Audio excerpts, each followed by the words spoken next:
ভগবান কি করে পাওয়া যায়?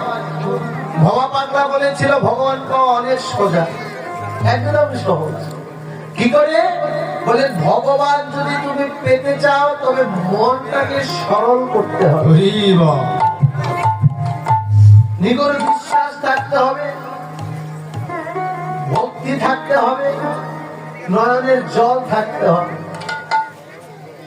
ভক্তটা বলেছিল তার সবই ঠিক আছে, বিশ্বাসও আছে যে ভগবান আছে, ভক্তিও তার চরণে আছে, নয়নের জল দিয়েও ভগবানকে ডাকছি।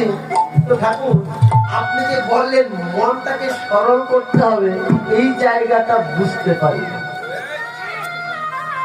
বলে মনটা কি করে সরল করতে হয় জানো না? বলেন এটা একটু বুঝায়। বলছে মনটা সরল কখন হবে জানো? কখন বলছে তোমার মন আর তোমার মুখ একটা থাকে। বলে তারপরে বুঝি না। বলে এরপরেও বুঝতে পারছো না? বলে না।